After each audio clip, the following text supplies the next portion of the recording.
Hello नमस्कार साथियों, कैसे हो आप सब लोग। मैं आशा करता हूं काफ़ी बेहतरीन होंगे आप सब लोग। मेरा नाम है हरिओम सिंह और बहुत बहुत स्वागत है आप सभी लोगों का हरिओम एजुकेशन यूट्यूब चैनल पर। आज मैं फाउंडेशन बैच का chapter chemical reaction and equations का लास्ट लेक्चर लेकर आया हूं। ये है लेक्चर नंबर 3। आज हम आपको बहुत सारा इंपॉर्टेंट टॉपिक्स पढ़ाएंगे, जैसे कि effect of oxidation reaction in everyday life. जो मैं आपको ऑक्सीडेशन पढ़ाया था, क्या इसका एवरीडे लाइफ में भी कुछ बुरा असर पड़ता है? हाँ, पड़ता है। ठीक है, इसके वजह से खाना वगैरह सब खराब हो जाता है। उसके बारे में हम लोग आज बातचीत करेंगे। ठीक है, सिल्वर खराब होता है, कॉपर खराब हो जाता है, लोहा खराब हो जाता है, समझ गए। उसके बाद हम देखेंगे इफेक्ट ऑफ कोरोजन। कोरोजन समझते हो, लोहा में जो रस्टिंग होता है उसके बारे में आज पढ़ाऊंगा। ठीक है, इफेक्ट ऑफ कोरोजन सबसे पहला टॉपिक यही रहेगा, कोरोजन। उसके बाद हम लोग देखेंगे ये कोरोजन से बचाया कैसे जाए, समझ गया, उसके बारे में। और उसके बाद हम लोग बात करेंगे रैंसिडिटी के बारे में। अगर आप इस चैप्टर के 2 लेक्चर्स नहीं देखे हैं तो लिंक डिस्क्रिप्शन बॉक्स में मिलेगा, वहां से जाकर आप देख सकते हैं। अगर आप इस लेक्चर के नोट्स डाउनलोड करना चाहते हैं, स्कैन किया हुआ नोट्स जिसको आप किसी भी शॉप पे जाके निकलवा सकते हो, वो नोट्स का लिंक आपको डिस्क्रिप्शन बॉक्स और कमेंट बॉक्स में मिलेगा। ठीक है, वहां से जाकर आप डाउनलोड कर सकते हैं। चलिए शुरू करते हैं इस लेक्चर को। आज का लेक्चर थोड़ा छोटा रहेगा। चलिए शुरू करते हैं इस चैप्टर को।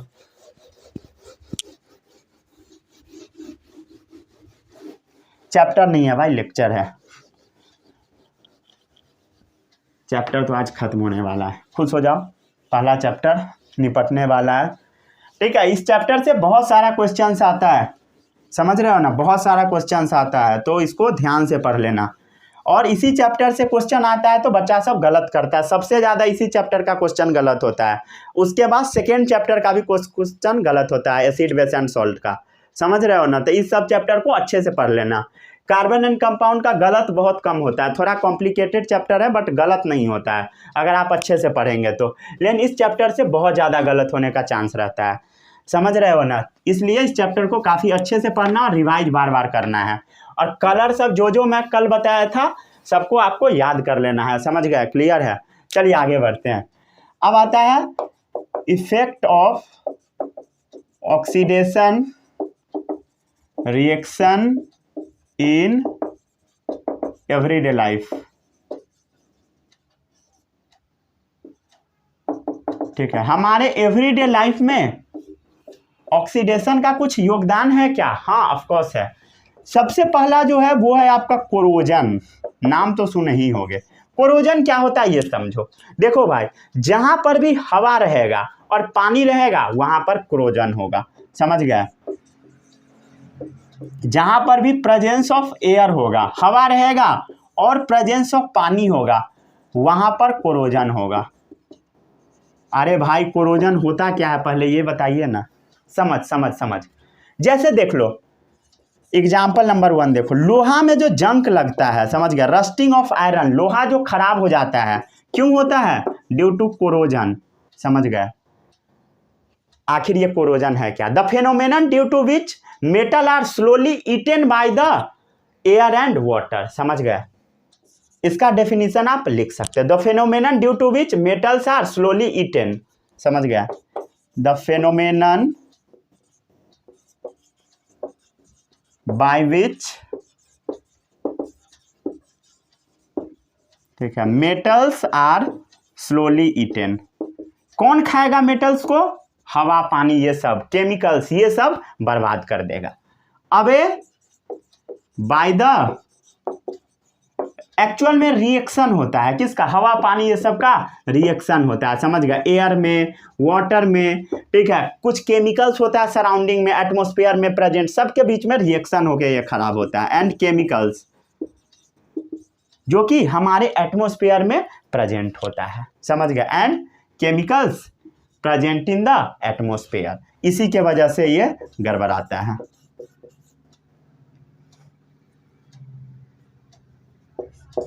इन द एटमॉस्फेयर, क्लियर है, समझ गया। ये जो लोहा में जंक लगना है ये भी एक कोरोजन ही है, समझ गया। The phenomenon by which metals are slowly eaten away by the reaction of air, water and chemicals. Present in the atmosphere. Atmosphere में जो हवा है, पानी है, केमिकल्स है, हर चीज़ होता है, वो क्या करेगा, किसी भी मेटल्स को बर्बाद कर देगा, उसी को हम कोरोजन बोलते हैं। समझ गए? क्लियर? क्लियर है? तो देख लेते हैं पहला, रस्टिंग ऑफ आयरन। समझ गया ना?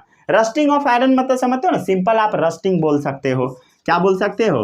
रस्टिंग, या इसको और भी दूसरा नाम दे सकते हो, कोरोजन ऑफ आयरन। समझ गए?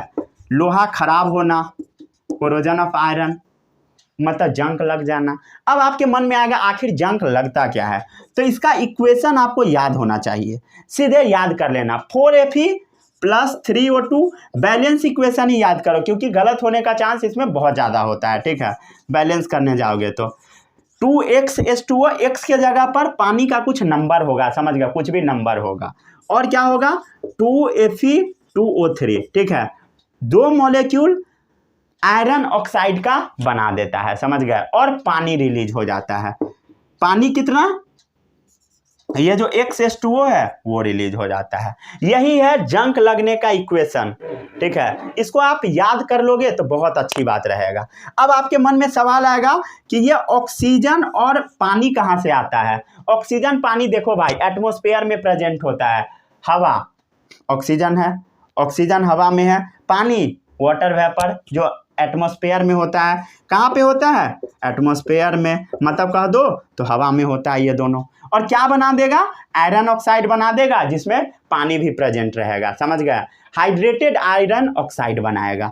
समझ गया? जिसमें पानी रहेगा। पानी है इसलिए हम हाइड्रेटेड बोल रहे हैं, पानी है, पानी मतलब हाइड्रेटेड। और ये क्या है बता? Iron oxide. Hydrated iron oxide बना दिया। यही हाइड्रेटेड आयरन ऑक्साइड एक्चुअल में रस्ट है। समझ गया? ठीक है, यही क्या है? जंक है। क्लियर?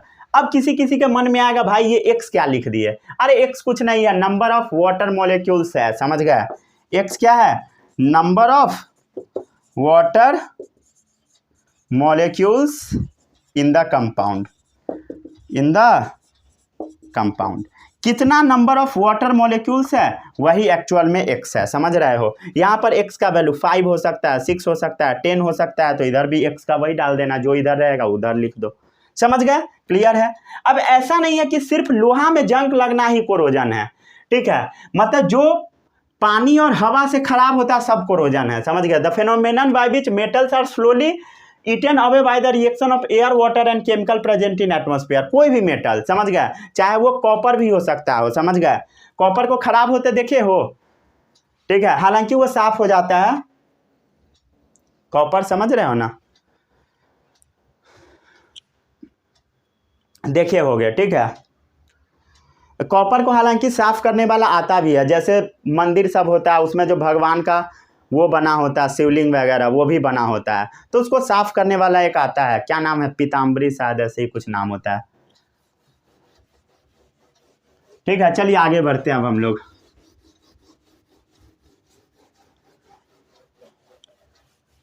नहीं पता नहीं क्या नाम होता है, मुझे नहीं एग्जैक्ट आइडिया है।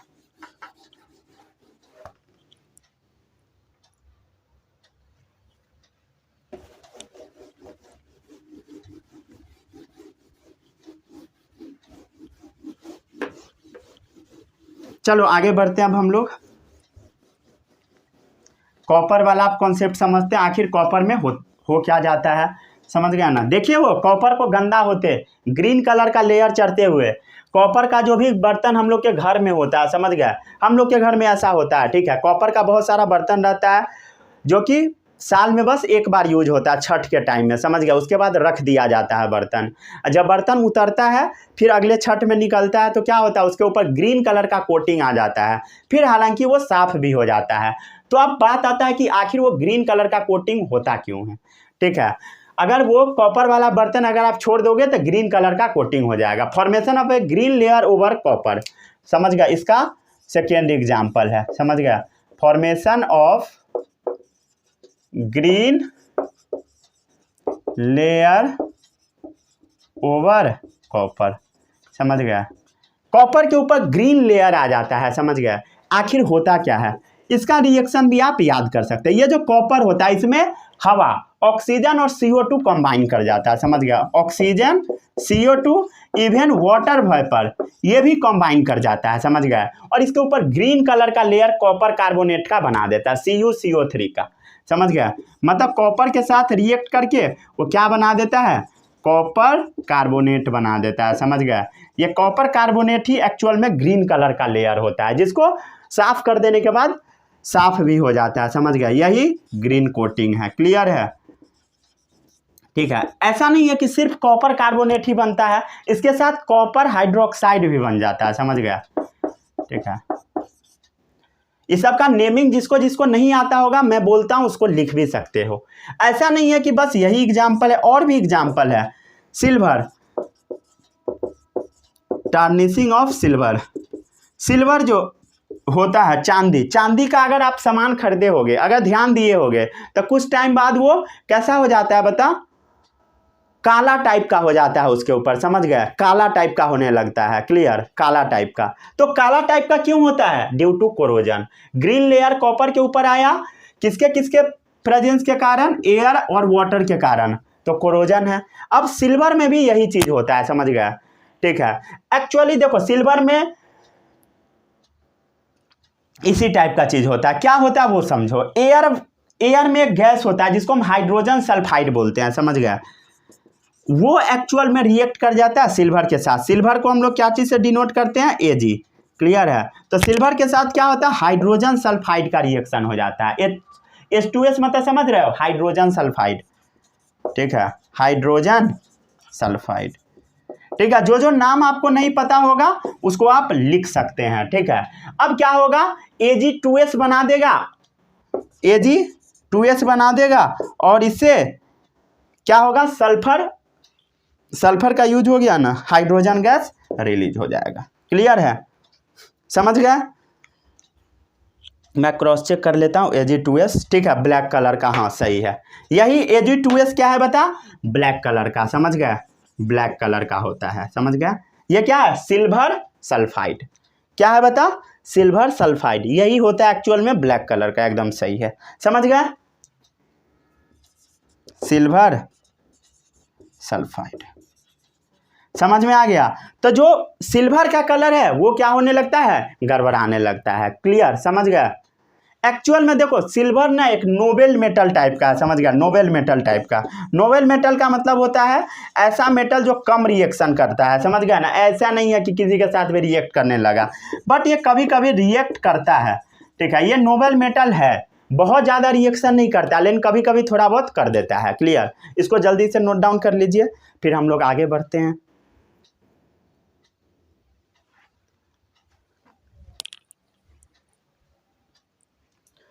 समझ रहे हो, तो कोरोजन समझ में आ गया, रस्टिंग ऑफ आयरन एग्जाम्पल बता दिया, उसके बाद formation of green layer over copper बता दिया, समझ गए।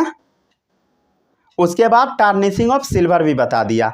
कंडीशन नेसेसरी फॉर कोरोजन देख लिए, presence of air, presence of water, समझ गए। अब आता है कि आखिर ये कोरोजन से क्या क्या इफेक्ट पड़ता है। बहुत ज़्यादा बुरा इफेक्ट पड़ता है, समझ रहे हो। हर साल टन्स में क्या होता है, लोहा बर्बाद होता है, समझ गए, हमारे अपने देश में। आप रोड पर अगर जाओगे ना तो आपको कितना सारा गाड़ी सड़ता हुआ नजर आ जाएगा, समझ गए, कितना हजारों के संख्या में नजर आएगा, समझ रहे हो। आप कुछ दूर बस दूरी तय कर लेना, समझ गए, आपको समझ में आ जाएगा कितना गाड़ी सड़ता है। जब आप देखोगे पुलिस स्टेशन सब में जाओगे तो पता लगेगा 200 गाड़ी 100 गाड़ी सड़ रहा है एकदम, समझ गए। उसके बाद वो ऐसे ही सड़ते सड़ते खत्म हो जाता है, जो कि क्या होता है, बहुत ज़्यादा किसी भी कंट्री के लिए लॉस का काम है, समझ गया। बहुत ज़्यादा लॉस होता है उससे किसी भी कंट्री को, जो कि नहीं होना चाहिए। इसके ऊपर कुछ ना कुछ रूल लगा के उसको सेव करना चाहिए, समझ रहे हो। लेकिन ऐसा होता नहीं है, ये बस कहने का बात है, समझ गए ना। जिसको सेव करना बहुत ज़रूरी है। किसी भी कंट्री का अगर इतना ज़्यादा, समझ रहे हो, लॉस हो रहा है तो बहुत बड़ी बात है, समझ गए ना। आप जहाँ चले जाओ, समझ गए, हम लोग के इधर तो जहाँ जाओगे वहीं पर गाड़ी सड़ रहा है, ठीक है। कहीं इधर पलटा हुआ है, कहीं उधर उल्टा हुआ है, कहीं एक्सीडेंट का गाड़ी है, कहीं चोरी हो गया, कहीं कुछ हुआ, समझ रहे हो ना। हर जगह गाड़ी फेंका रहता है जिसको कोई देखने वाला नहीं है, समझ गए।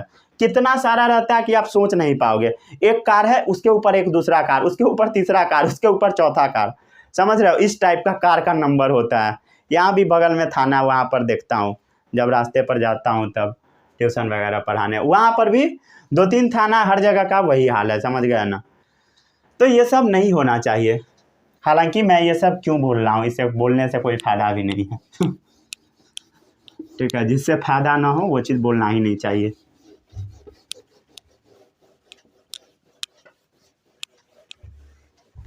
अब मेरे बोलने से क्या फ़र्क पड़ता है, ठीक है, कुछ भी नहीं होगा।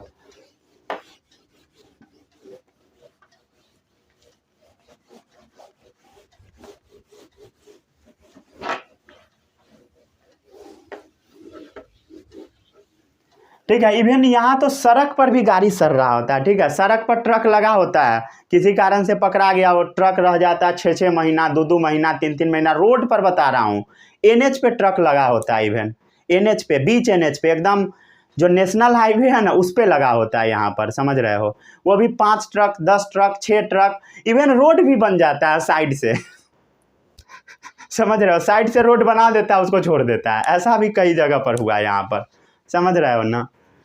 तो ये सब नहीं होना चाहिए, ये सब गलत बात है। ऐसा मीम्स में भी कई बार वायरल होता है, समझ रहे हो ना, जो कि नहीं होना चाहिए।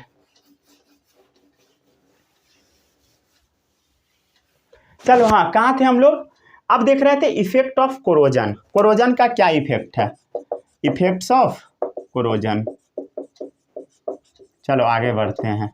कोरोजन का बहुत बुरा इफेक्ट है हमारे देश में। इतना सारा मैं ज्ञान दे दिया आपको, ठीक है। एवरी ईयर, हर साल क्या होता है बता, हमारे देश में टन्स में, इतना टन्स बर्बाद होता है कि आप सोच भी नहीं सकते हो, समझ गए। एकदम हजारों किलो, लाखों किलो बर्बाद होता है, समझ गए। हर एक चीज़ आप देखोगे कोरोजन हो के, डैमेज हो के फेंका हुआ है, चाहे वो कार है, बस है, ट्रक है, हर चीज़ है, समझ रहे हो ना। ब्रिज है, आयरन रेलिंग है, शिप है, हर चीज़ बर्बाद होता है, समझ गए। ठीक है, कार है, बस है, ट्रक है, ठीक है, ब्रिज है, जो भी आयरन वाला ब्रिज होता है, इवन जो ट्रेन वाला पटरी होता है, ये सब सड़ रहा होता है, कोई देखने वाला नहीं है, समझ गया। ये एकदम सच्चाई है, ठीक है। शिप्स है, जहाज है, जहाँ जाओगे, जहाज तो मैं नहीं देखा, लेकिन बुक्स में जहाज भी लिखता है, तो मैं समझता हूँ जहाज भी हो ही रहा होगा, ठीक है। जहाज तो मैं हालांकि बर्बाद होते नहीं देखा, लेकिन ट्रेन, हाँ, ट्रेन का पूरा पटरी सड़ रहा होता है, कहीं स्टेशन सब पर कुछ लोहा सड़ रहा है, मतलब समझ रहे हो ना। वही आलम हर जगह है, तो मैं मान के चलता हूँ वो भी सड़ रहा होगा, समझ गए। कार, बस, ट्रक, ये सब तो दिखाई देता है। लोहा का ब्रिज पेंट ही नहीं हो रहा, पेंट नहीं हुआ, उसके कारण पूरा में जंग लग गया, ब्रिज गिर गया, उसके बाद तूफान मचा हुआ है। अभी एक ब्रिज गिरा है, समझ रहे हो, कितना सारा आदमी मर गया, बहुत सारा आदमी मरा, 130-140 आदमी अभी मरा है, समझ रहे हो, जो कि नहीं होना चाहिए, समझ गए। अब ऐसा नहीं है कि हर एक केस में कोरोजन क्या हो, हार्मफुल ही हो। किसी किसी केस में कोरोजन अच्छा भी होता है, जैसे एल्यूमिनियम के केस में। एल्यूमिनियम के ऊपर जब कोरोजन हो जाता है ना, तो वो वेस्टफुल नहीं होता है, समझ गए। ठीक है, एल्यूमिनियम, देखो भाई, एल्यूमिनियम के बारे में खास बात जानते हो, ये क्वाइट रिएक्टिव होता है, बहुत ज़्यादा रिएक्टिव होता है, समझ गए। ये क्वाइट रिएक्टिव है, समझ गया, खूब रिएक्ट करता है, समझ गया। फिर भी इसके केस में जो कोरोजन होता है वेस्टफुल नहीं होता है, समझ गया। इसका जो कोरोजन है, ठीक है, वो वेस्टफुल नहीं होता है। 1 मिनट रुक जा, मार्कर का इंक खत्म हो चुका है।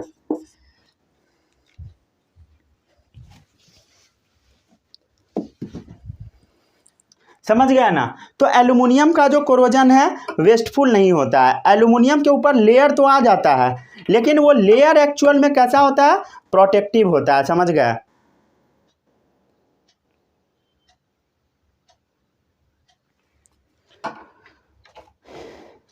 लाइट के ऊपर नज़र पड़ जाता है, उसके बाद कुछ दिखाई ही नहीं देता है समझ रहे हो ना। हाँ, कहाँ थे हम लोग। एल्यूमिनियम क्वाइट रिएक्टिव होता है, जिसका कोरोजन वेस्टफुल नहीं होता है, वो अच्छा होता है, समझ गए। एल्यूमिनियम के ऊपर ना, टॉप के ऊपर लेयर आ जाता है एल्यूमिनियम ऑक्साइड का, समझ गए। अगर इसके ऊपर कोरोजन होता है तब, समझ गए। तो इसके टॉप लेयर पे क्या होता है बता, एल्यूमिनियम ऑक्साइड का एक लेयर आ जाता है, समझ गए।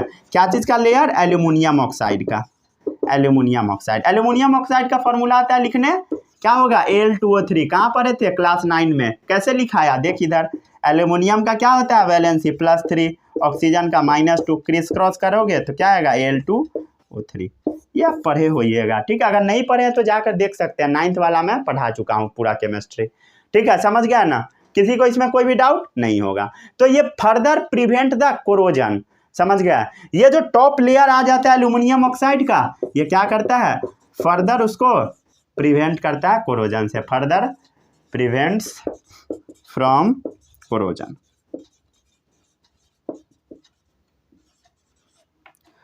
क्लियर है? किसी को इसमें कोई भी डाउट नहीं होगा, ठीक है। ये एक्चुअल में ना ऑटो प्रोटेक्शन मैकेनिज्म चलता है, समझ गया। अपने आप प्रोटेक्शन होने लगता है इसका, समझ गया। अच्छा है भाई, ना पेंट करने का झमेला कुछ भी नहीं, ठीक है। ऑटो प्रोटेक्शन मैकेनिज्म पे ये वर्क करता है। लाइट पर मुझे नज़र आ गया, लाइट को देख लिया, अब कुछ दिख ही नहीं रहा है, ठीक है। आँख अजीब झिलमिलाने लगता है लाइट पे जब नज़र पड़ जाता है तो। चलो आगे बढ़ते हैं। अब आता है अगला चीज़, ठीक है। आखिर इस कोरोजन से बचा कैसे जाए, ठीक है। इसका बचने का उपाय है, लेकिन समझ रहे हो ना, उपाय से क्या होता है भाई? कुछ भी नहीं। उपाय का इम्प्लीमेंटेशन नहीं करोगे तो कुछ भी नहीं हो सकता। तुम्हें पता है कि पढ़ने से ही फायदा है, फिर भी नहीं पढ़ते हो, तो वो पता रहने से फायदा क्या है, समझ गए। तो वैसे ही झूठ फूस पढ़ाया जाता है, हालांकि होता कुछ भी नहीं है, समझ गया ना। पेंट उंट कुछ भी नहीं होता है, एक बार पुल बन गया वैसे ही बना रह जाता है। कभी कोई आया मार उड़ दिया थोड़ा बहुत नकली उकली से, चूने पोत देगा, कोई भरोसा नहीं है, समझ गया ना। यहाँ पर तो वही होता है, कुछ भी करके चला जाता है, समझ गया, कोई देखने वाला नहीं है।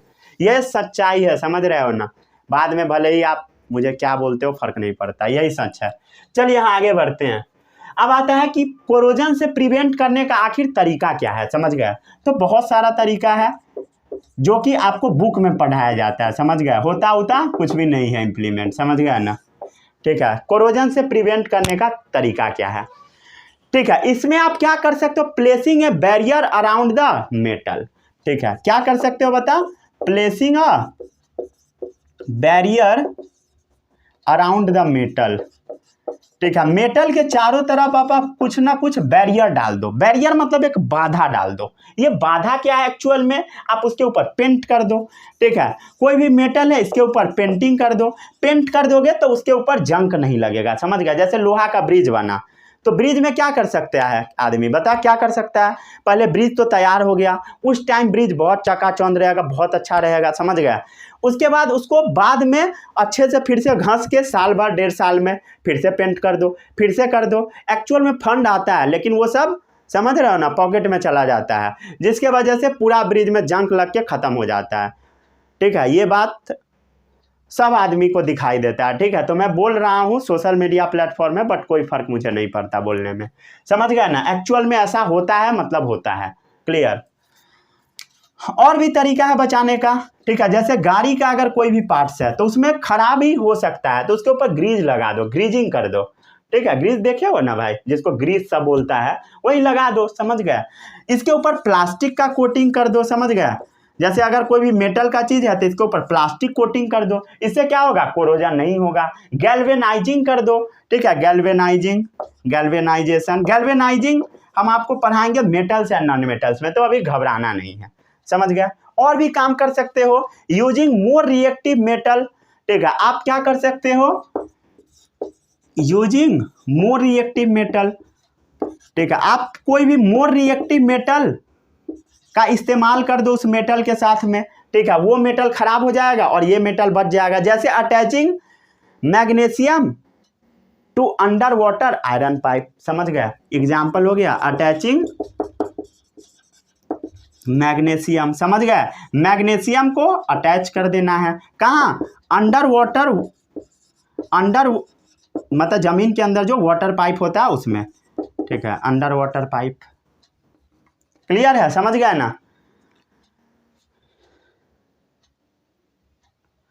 ठीक है, अंडर वाटर जो पाइप होता है उसमें क्या करो? मैग्नीशियम लगा दो, समझ गया। ये पाइप क्या चीज़ का होना चाहिए? लोहा। लोहा वाला पाइप है तो उसमें मैग्नीशियम अटैच कर दो, समझ गया। तो उससे क्या होगा? लोहा बच जाएगा, क्यों? क्योंकि ज़्यादा रिएक्टिव है। रिएक्टिविटी सीरीज में अभी नहीं पढ़ा रहा, समझ गया, ये बाद में पढ़ाऊंगा अगले चैप्टर में, समझ गया। इसमें क्या होगा, ये सैक्रिफाइस कर देगा अपना, उसको आयरन बच जाएगा, समझ गया। तो इसको हम सैक्रिफिशियल प्रोटेक्शन भी बोलते हैं।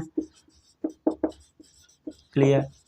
और भी तरीका है बचाने का। पहला, पेंटिंग करो, ग्रीजिंग करो, प्लास्टिक कोटिंग करो, गैल्वेनाइजेशन करो, मोर रिएक्टिव मेटल का इस्तेमाल कर दो ताकि वो खराब हो जाए, या तो आप उस मेटल को अलॉय बना दो मिक्स कर करके। ये भी मेटल्स एंड नॉन मेटल्स में आपको पढ़ना है, ठीक है।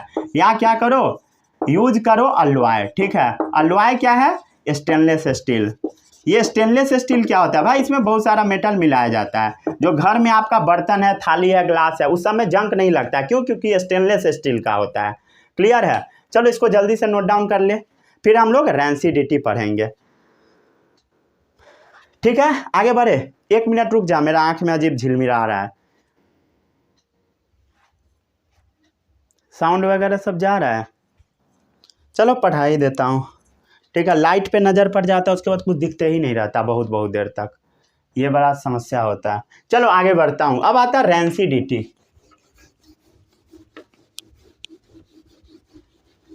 जल्दी से पढ़ा देता हूँ, लास्ट ही लेक्चर है, इसके बाद तो कुछ भी नहीं है। हाँ, क्लास 9th भी पढ़ा ही दिया, ठीक है।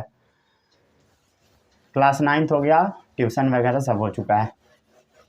आपका लेक्चर सबसे लास्ट में मैं लेता हूँ, ठीक है, आराम से पढ़ाता हूँ। पिछले दिन भी आपका लेक्चर लास्ट में ही शूट हुआ था, मतलब हर दिन लास्ट में ही होता है। क्लास 9th को पढ़ा देता हूँ, उसके बाद आपका यूट्यूब पे, ठीक है। होम ट्यूशन अलग रहता है। चलो आगे बढ़ते हैं हम लोग।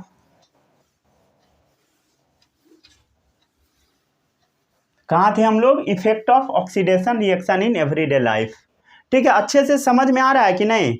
नहीं आता है तो बताइए कमेंट में, ठीक है। जो जो टॉपिक नहीं आएगा उसको मैं फिर से डिस्कस कर दूंगा, आपको घबराने का कोई भी ज़रूरत नहीं है, समझ गए ना। और जो जो मैं पढ़ा रहा हूँ इसके ऊपर आप पूरा फेथ कर सकते हैं, समझ गए। ऐसा नहीं है कि मैं आज से पढ़ा रहा हूँ, ठीक है। हो सकता है आप ये सोच रहे होंगे नया चैनल है, बट मैं बहुत लंबे समय से यूट्यूब पर भी इवन लंबे समय से पढ़ा रहा हूँ, ठीक है। यूट्यूब पर 3 साल होने वाला है मेरा, समझ गए। चलो आगे बढ़ते हैं। अब अगला टॉपिक है आपका रैंसिडिटी। क्या है टॉपिक बता? रैंसिडिटी। ये भी टॉपिक बहुत इंपॉर्टेंट है, रैंसिडिटी। यहाँ से भी एग्जाम में क्वेश्चन आता है। एक्चुअल में जो खाना होता है वो क्या होता है, धीरे धीरे खराब हो जाता है। जैसे चिप्स छान के घर में रख दोगे, क्या होगा? खराब हो जाएगा। क्यों होता है? Due to rancidity, process of slow oxidation of oil and fat, समझ गया। उसी को रैंसिडिटी बोलते हैं, process of slow oxidation of oil and fat, समझ गया। जो भी खाना के अंदर ऑयल फैट होता है वो धीरे धीरे ऑक्सीजन के प्रेजेंस में जो खराब हो जाता है उसी को हम रैंसिडिटी बोलते हैं। कोई भी फूड मटेरियल, समझ गया, जो भी फूड मटेरियल्स है जिसमें ऑयल और फैट प्रेजेंट होता है वो क्या होता है बता? खराब हो जाता है धीरे धीरे ऑक्सीजन के प्रेजेंस में, उसी को हम क्या बोलते हैं? रैंसिडिटी, समझ गया। जिसका रिजल्ट क्या होता है? एकदम गंदा सा गंध आने लगता है, समझ गया। इसका परिणाम क्या है? रिजल्ट क्या है? फॉल ऑर्डर एंड स्मेल, और महकने भी लगता है। नहीं खाना चाहिए, फेंक देना चाहिए, समझ गया। लेकिन आदमी जब खा भी लेता है। एग्जाम्पल भी इसका देख सकते हैं, जैसे वाटर एंड चीज। पानी में पनीर को डाल दो, समझ गया, और गर्मी के दिन में छोड़ दो, खराब हो जाएगा। एग्जाम्पल में वाटर एंड चीज, समझ गया, ठीक है। इसको आप गर्मी के दिन में, हालांकि अब तो ठंड आ गया, अब जल्दी खराब नहीं होगा। जब आप इसको छोड़ दोगे ना तो इसमें से फॉल स्मेल आने लगेगा, समझ गए, ठीक है। अगर आप लेफ्ट ओपन छोड़ देंगे समर के डेज में, क्यों? क्योंकि ऑक्सीडेशन हो चुका होगा, ऑक्सीजन इसमें कंबाइन करके इसको खराब कर दिया होगा, रैंसिडिटी कर दिया होगा। तो आखिर क्या तरीका है जिससे बचेंगे हम लोग? मेथड टू प्रिवेंट रैंसिडिटी, ठीक है। मेथड टू प्रिवेंट रैंसिडिटी,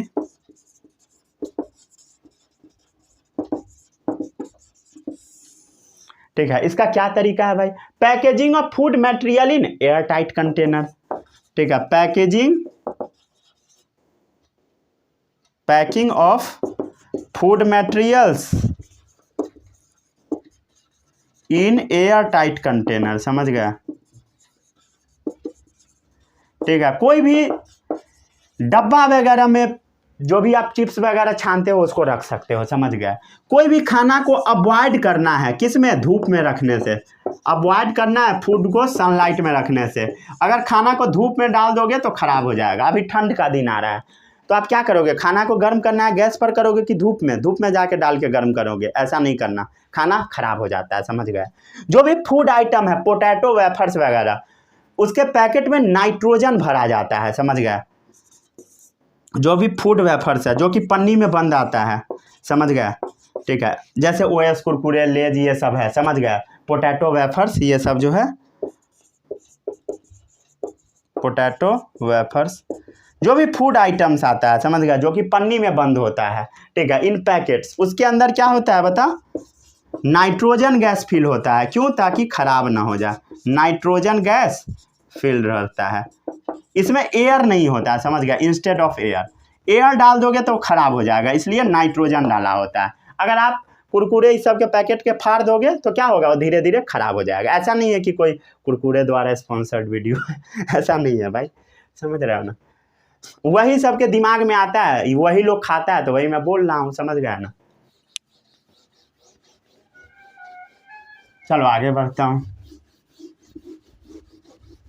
अगर मैं कोई बहुत बड़ा आदमी रहता ये बात बोलता तो हाँ सही बात है, समझ रहे हो ना, तब उसका पैसा लेता। अभी थोड़ी ना भाई, अभी बोलते रहो, कोई फायदा नहीं है बोलने से। ठीक है, चलिए आगे बढ़ते हैं। हाँ, अगर कोई बहुत बड़ा, समझ रहे हो ना, बड़ा ब्रांड है, अगर बोल रहा है कुरकुरे खाओ, तो समझिए बहुत पैसा लेगा उससे। चलो कहाँ थे हम लोग, फूड वेफर्स। आगे बढ़े अब हम लोग। ठीक है, या तो आप खाना को लो टेम्परेचर पे डाल दो, समझ गया, refrigeration of food low temperature पर, समझ गया। रेफ्रिजरेशन ऑफ पका हुआ खाना, cooked food at low temperature. ठीक है, मैं अंदाज ही लिख रहा हूँ। ठीक है, आंख बहुत ज़्यादा झिलमिल कर रहा है समझ रहे हो ना। चलिए, और भी चीज़ आप कर सकते हो खाना में। आप एंटीऑक्सीडेंट भी ऐड कर सकते हो, या कोई भी चीज़ में, समझ गए, बाय एडिंग एंटीऑक्सीडेंट, ताकि खाना ना खराब हो। एंटीऑक्सीडेंट, इस एंटीऑक्सीडेंट का नाम भी पूछता है, समझ गया, जो कि ऑक्सीडेशन होने से बचाता है। एंटीऑक्सीडेंट, एंटी है, होने नहीं देता है। ये है दो, BHA और BHT। ठीक है, BHA और BHT, इसका फुल फॉर्म भी पूछ लेता है, butylated hydroxy anisole. Butylated hydroxy anisole आप लिख सकते हो, इसका full form butylated hydroxy anisole. ठीक है, और इसका क्या है, ब्यूटाइलेटेड हाइड्रोक्सी टोल्यूएन। ठीक है, समझ गए। ठीक है, ठीक है, इसको नोट कर लीजिए। बस इतना ही था इस चैप्टर में। यहाँ पर आपका पहला चैप्टर केमिस्ट्री का क्लास 10 का खत्म हो गया। मिलते हैं हम लोग अगले चैप्टर में। ठीक है, कौन सा स्टार्ट करूँ वो आप लोग कमेंट बॉक्स में बताइएगा। मिलते हैं अगले चैप्टर में, तब तक जो पढ़ाया सबको पढ़िए, नोट्स डाउनलोड कर लीजिएगा। All the best, bye bye, जय हिंद।